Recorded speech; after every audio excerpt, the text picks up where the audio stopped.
Dear Thầy, dear Sangha, dear friends, I would like to welcome you all again and thank you all for your presence tonight.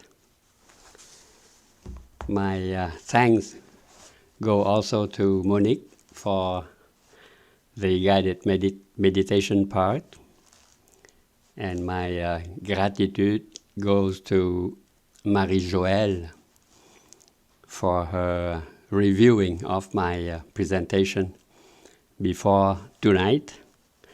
Marie-Joëlle comments are very appreciated. So my talk on Zoom tonight is aimed at sharing with you my practice in difficult times, in challenging moments I encountered in the past, and I invite you to reflect on the various practices that have helped me in overcoming the hardship in my life. I would like to notice you all here that all the challenging times I had gone through were not life-threatening, except the only time in 2018, 3 years ago, when I was struck by a critical illness called the autoimmune system disease. Prior to this strike, I have listened to all the manifestations within my body. And I was very lucky. I was diagnosed in time. And the shock treatment that I received at the Ottawa hospital has saved my life. And 2 weeks ago, the doctors, the specialists, have concluded that I am in total remission. But my body is still facing the very slow recovery. And I am still having some uneasy time. I hope it will get better with time. And it is also my determination not to give up. As you can see on the first slide, I chose the official motto of Paris. Paris, that was called also Île-de-France, as Paris is surrounded by the Seine River.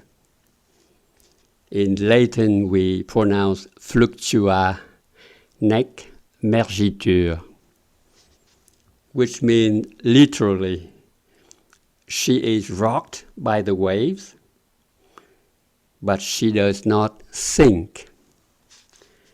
So a kind of motto that vividly suggests resilience, courage, and inner strength, all the qualities needed to stay strong in the face of difficult moments, in the face of hatred and violence, which means also simply tossed but not sunk. And we have the similar proverb in Vietnamese, còn nước, còn tát, or simply in English, don't never give up.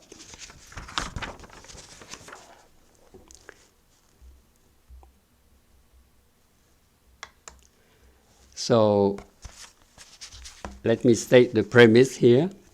Suppose you encounter a difficult situation. Our teacher, Thầy, used to compare those situations like someone hit you with an arrow. You may have heard that story before. So you are probably hurt and wounded. The first and I guess the most urgent thing to do here is to take care of your wound.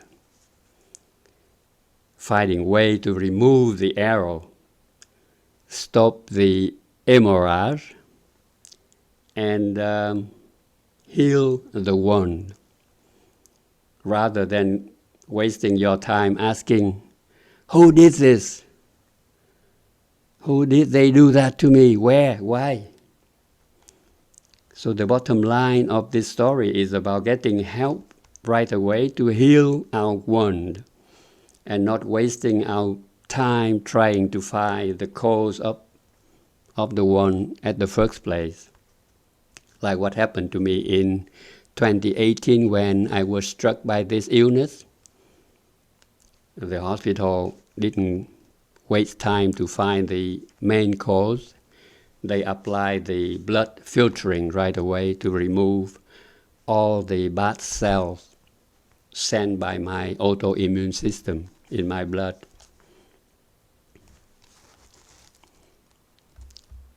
On the next slide, I put here a summary of the context of my talk tonight. Some urgent situation happen and you are directly confronted and you must come up with a solution while doing your best based on your understanding of the situation. Consequence, our understanding leads our actions, and depending on how we react to the situation, we may alleviate or avoid the harm created by our actions, or we may suffer and create suffering to the people around us. And sometimes we are simply a victim of the circumstance, meaning that we could just happen to be at the wrong place in a wrong time.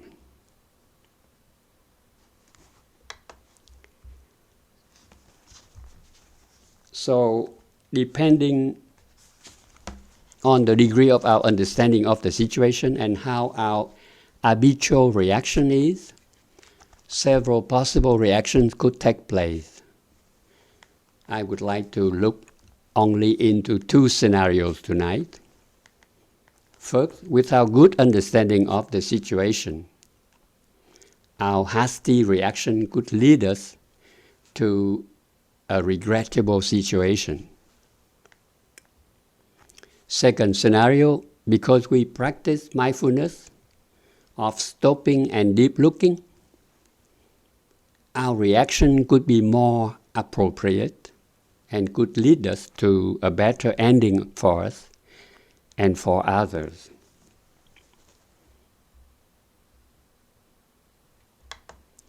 So now I go into my lessons learned that I am sharing with you tonight under the form of the 5 practices or the 5 rules.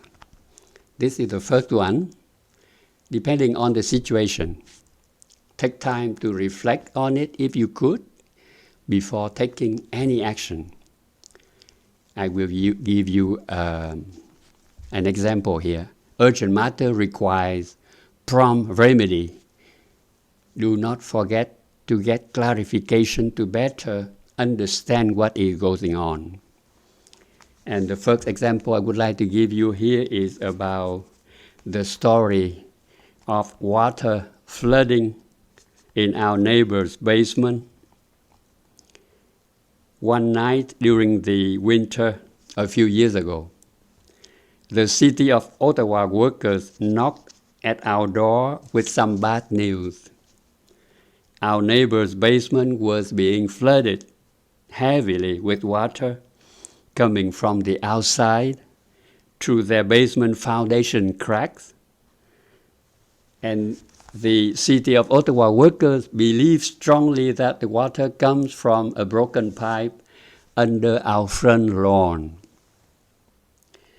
They also made me hear the sound of the water flowing with their archaic technique, very obsolete technique, using a very old telephone with its line attached to the entrance valve.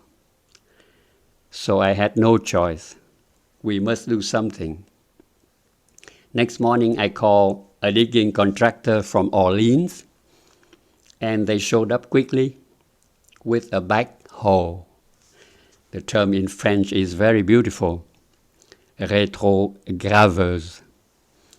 After about 3 hours, a beautiful trench was made along the pipe entering our home. And you know what? There was no broken pipe and no water found. So we were happy to announce to our neighbors that the water they got did not come from outside. And we took the opportunity to change our entrance pipe, putting in a new copper line and remove the old plumb line.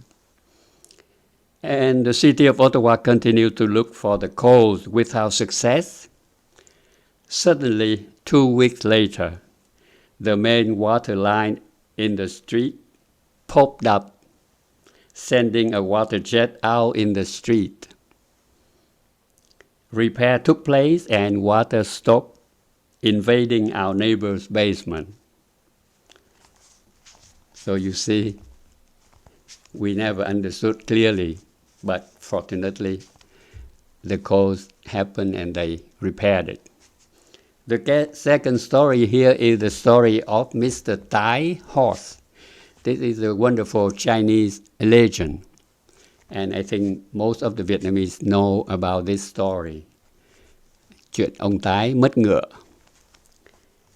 The story, Mr. Tai has a beautiful female horse. We call that in English the mare. One day the mare disappears. His household panics, but Mr. Tai remains calm as nothing can be done. Suddenly, 2 weeks later, the mare came back. And guess what? She was accompanied by a beautiful male black horse. People of the household wanted to celebrate, but Mr. Tai said no, just let it be. One day, his son rode the male horse, and fell and broke his arm. People panicked. Mr. Tai remained calm. A month later, the country went to war, and there was a general mobilization of all men in the country. Mr. Tai's son was exempted and escaped from the military draft due to his broken arm. So you see, every challenge could be a blessing in disguise. That's what my conclusion.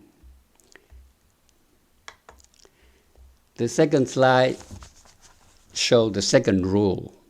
It took me quite a while to come to this practice.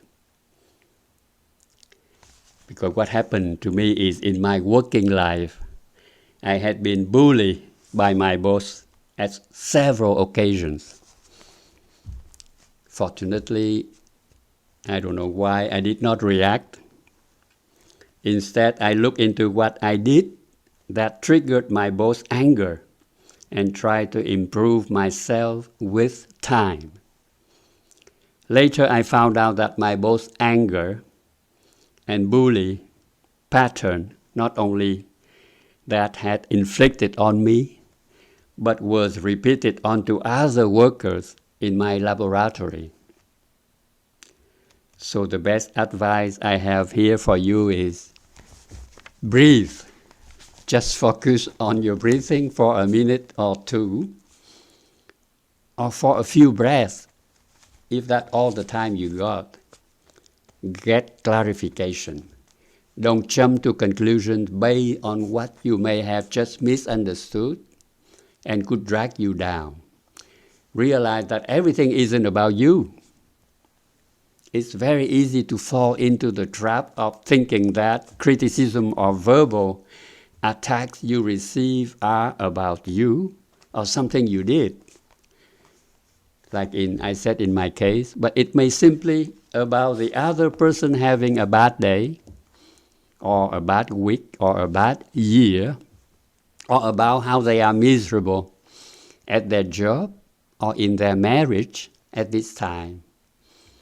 And so they release some pent-up emotions and tension at you, who simply happen to be at the wrong place in the wrong time. So my silence and not retaliating saved my job, but also I discovered later that my boss, the same pattern, repeat on other workers. And he finally were dethroned from his director position.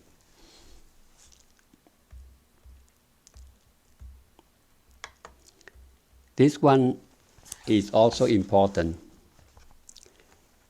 Our perception is not perfect. The rule number 3 is to take care of our perception.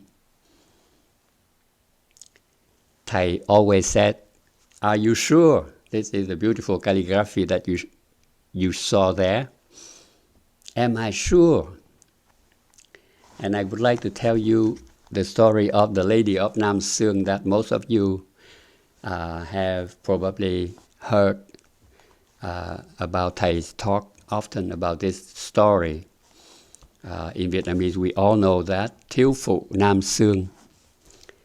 The lady of Nam Sương, this is an ancient folk tale that tells about a young woman named Vũ Thiết, who entertained her young son by casting her own shadow on the wall in the evening and telling the son it was his absent father.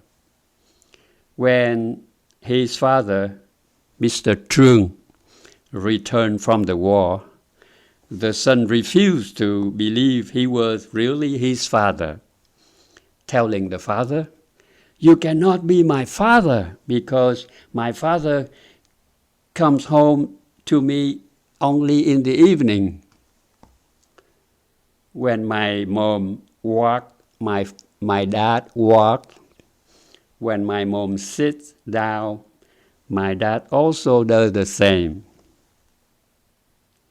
So Trương, the father, was transformed into a block of ice in his mind, his jealousy mind, showing his silence and his indifference to his wife. So the wife was so humiliated, and she left the house and went to the river and drowned herself.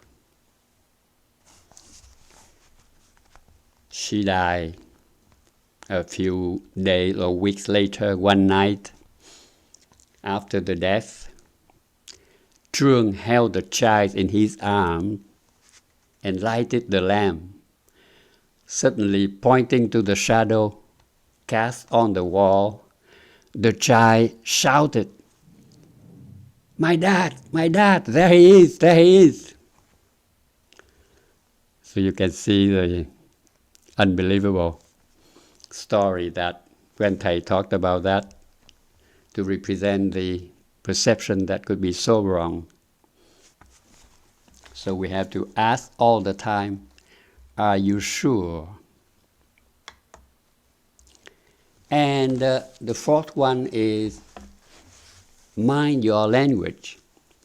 In Vietnamese, we have the proverb, a word thrown out, a word being said, even 8 horses cannot catch it.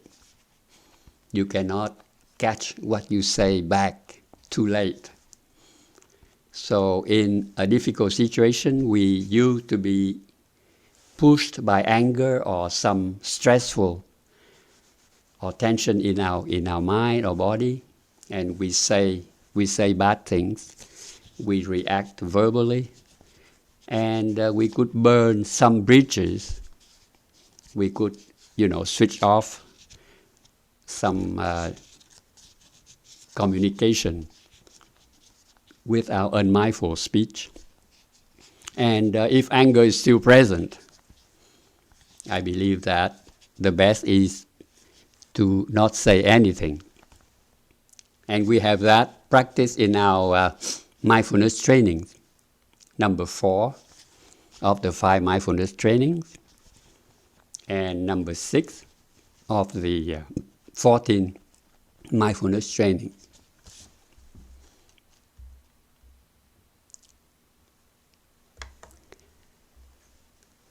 And the last one, which is the easiest one, always do your best.